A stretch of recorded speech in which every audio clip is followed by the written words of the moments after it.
Bonsoir Bouba. Entretien ce soir avec l'envoyé spécial du président de la République et ancien Premier ministre, Aminata Touré. Bonsoir. Bonsoir, Monsieur Kane.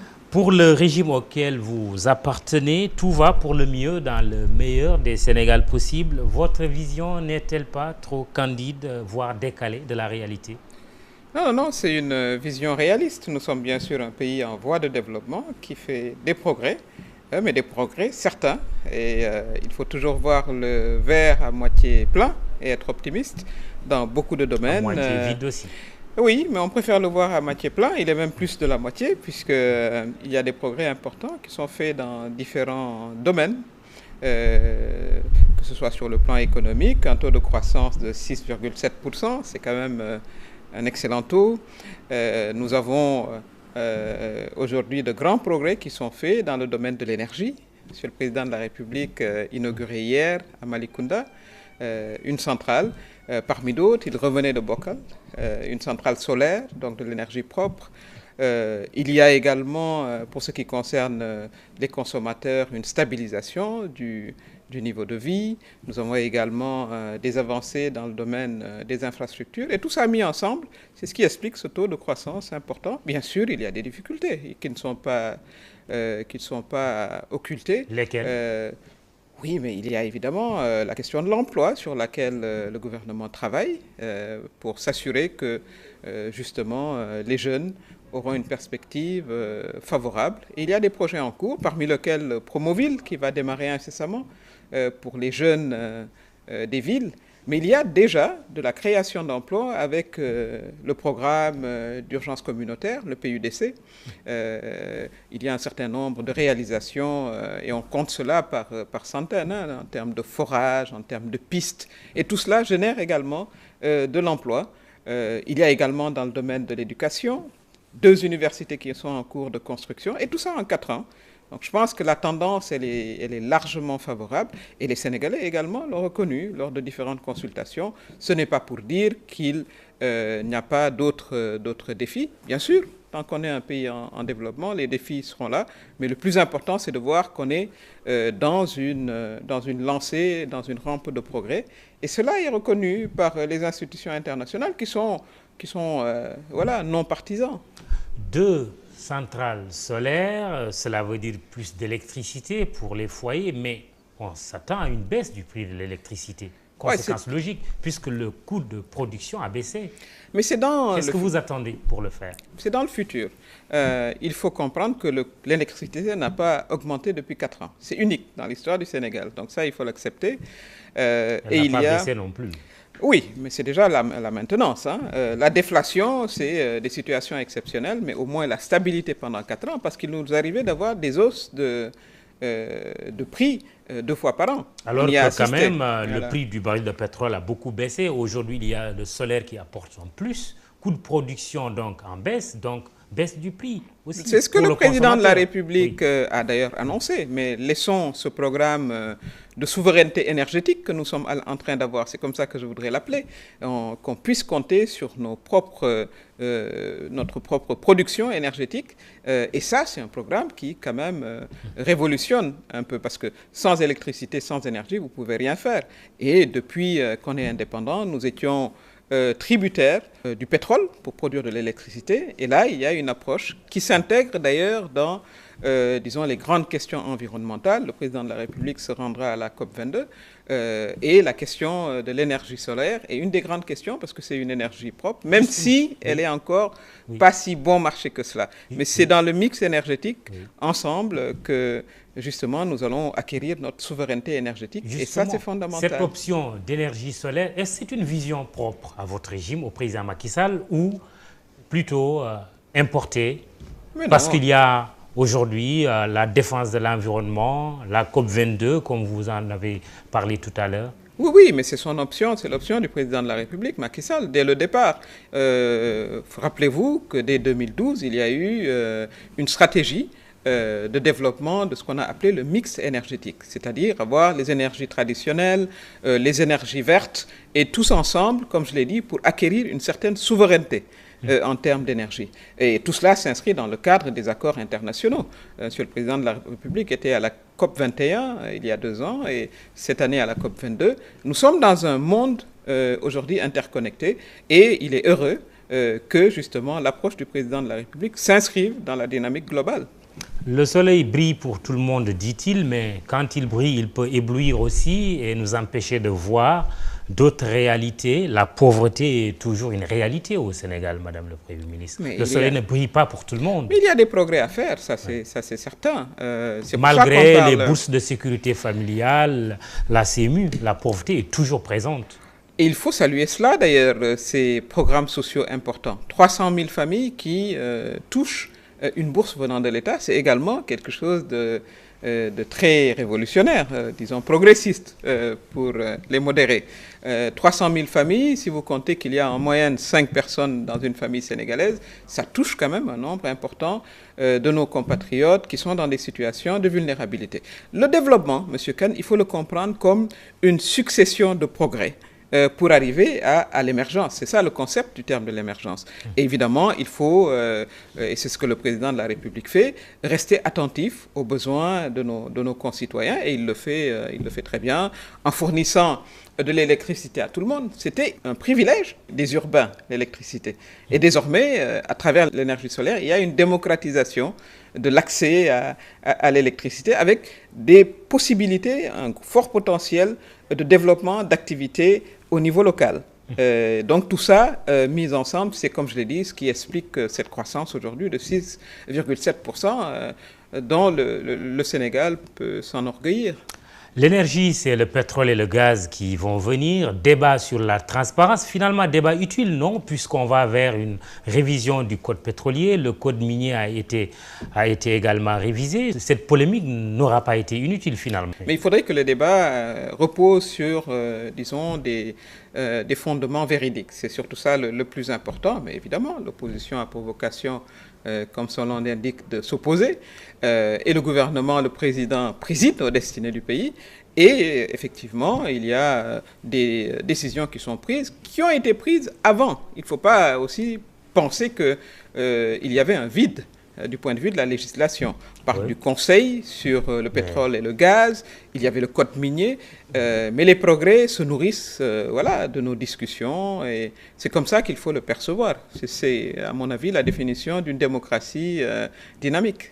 Que M. Franck Timis de Timis Corporation soit au cœur du débat ou de la polémique, diraient certains, qu'il soit poursuivi à Londres ou au Burkina Faso, est-ce que cela ne gêne pas le gouvernement du Sénégal?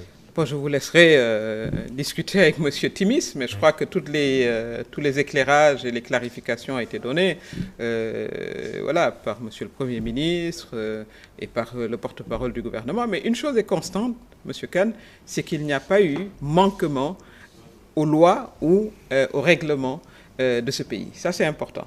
Des transactions se sont quand même faites au nez et à la barbe de l'État du Sénégal. Oh, mais vous savez, le secteur privé, il y a d'autres choses. Il faut bien comprendre qu'il y a l'activité privée entre partenaires privés et il y a l'activité entre l'État et les partenaires privés. Oui. Pour ce qui concerne l'activité entre l'État et les partenaires privés, il n'y a eu aucune dérogation à la loi ou au règlement de ce pays.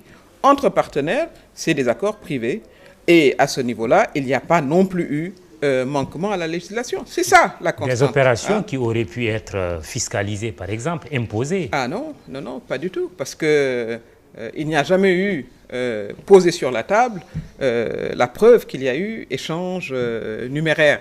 Et ça, personne jusqu'à présent ne le prouve parce que ça n'a pas eu lieu. Donc tout cela fait partie, bien sûr, de l'animation politique, mais toujours, ayons tous ensemble, opposition comme pouvoir, le souci de véracité et d'information des citoyens. Je crois que c'est le plus important. Il faut rappeler que, quand même, depuis 4 ans, ce pays a connu des transformations énormes en termes de transparence, en termes de bonne gouvernance. Je le rappelle, on le prend comme facile. La déclaration de patrimoine de M. le Président de la République, ça ne s'est jamais fait. Nous avons eu Mais 4 un présidents. rapport de l'OFNAC qui dort dans les tiroirs Voilà, et une traque des biens mal acquis qui est aujourd'hui bloquée, non? Ah non, non, il faut laisser le temps à la justice, il y a eu des décisions il n'y a pas très longtemps. La justice, voilà, le temps de la justice n'est pas votre temps, Monsieur Kane. Oui, mais ça donne l'impression d'être un peu une justice sélective, non? Par rapport au dossier. Mais je pense que voilà, la justice a aussi ses contraintes, le nombre nombre de magistrats est relativement pas très élevé, etc. Mais je pense qu'il faut encourager le processus. C'est ça le plus important, c'est de s'engager dans un processus, de le soutenir et de l'encourager. Vous avez eu également le code de transparence sur la gestion des finances publiques. Et tout cela nous vaut une bonne appréciation de nos partenaires au développement. Ce n'est pas le cas de l'ancien président de la République, Maître Abdoulaye Wade, qui appelle à la résistance, qui considère que les Sénégalais sont fatigués, que le pays a reculé. Vous lui répondez quoi? Ben, je lui réponds, c'est un économiste, Monsieur le Président Abdoulaye Wade. Il est bien familier à la notion de croissance économique, une croissance économique de 6,7%. Il conviendra avec moi, qui a aussi fait des études en économie, que c'est un excellent résultat. Cela, c'est indéniable, c'est validé. Si elle ne se mange pas, elle ne sert pas à grand-chose. La croissance se mange, justement, Monsieur Kane. Il faut le comprendre ainsi. La croissance, c'est l'augmentation de la richesse générale. Il faut continuer, il faut aller même vers plus, comme je l'ai dit tout à l'heure. Oui. Vous avez une maîtrise de l'inflation, vous avez des programmes sociaux d'accompagnement, vous avez un développement des infrastructures. Le président de la République vient récemment d'ouvrir la nouvelle tranche qui va vers le nouvel aéroport. Et c'est tout ça mis ensemble qui produit de la croissance. Mais quand l'APR, votre parti dit, l'APR voudrait surtout rappeler très affectueusement à l'ancien président Abdoulaye Wade qu'il est un homme du passif et du passé, est-ce que ce n'est pas exagéré? Parce que tout simplement, il a appelé à la résistance. Ce sont des joutes politiques. Hein. Je pense que, voilà, il faut les prendre telles qu'elles sont. Mais ce que j'ai retenu, M. Kane, dans le discours de M. le Président Abdoulaye Wade, c'est qu'il a appelé à la résistance en insistant sur le respect de l'ordre. Oui, absolument. C'est une évolution très importante au niveau du Président Wade. Parce qu'évidemment, forcer des barrages de police, etc., ce n'est pas nécessairement une bonne idée. Oui, réprimer aussi une marche de l'opposition n'est pas non plus une bonne idée, comme dernièrement. Ah oui, vous savez, on reviendra sur ce qui s'est passé, mais il faut également prendre les choses avec des leaders qui ont été premiers ministres, qui ont été ministres. Mais justement, c'est parce qu'on n'est pas obligé d'en arriver là. Ce n'est pas beau à voir. On n'est pas obligé d'en arriver là. On n'est pas obligé de forcer un barrage de police, monsieur Kane. Je pense, moi, personnellement, d'ailleurs, ce serait l'occasion de discuter sur est-ce qu'il ne faudrait pas organiser les manifestations le dimanche? Ce serait dans l'intérêt de tout le monde. Si on veut prouver qu'on a une capacité de mobilisation, le dimanche, c'est le meilleur jour pour le faire. Les gens ne travaillent pas.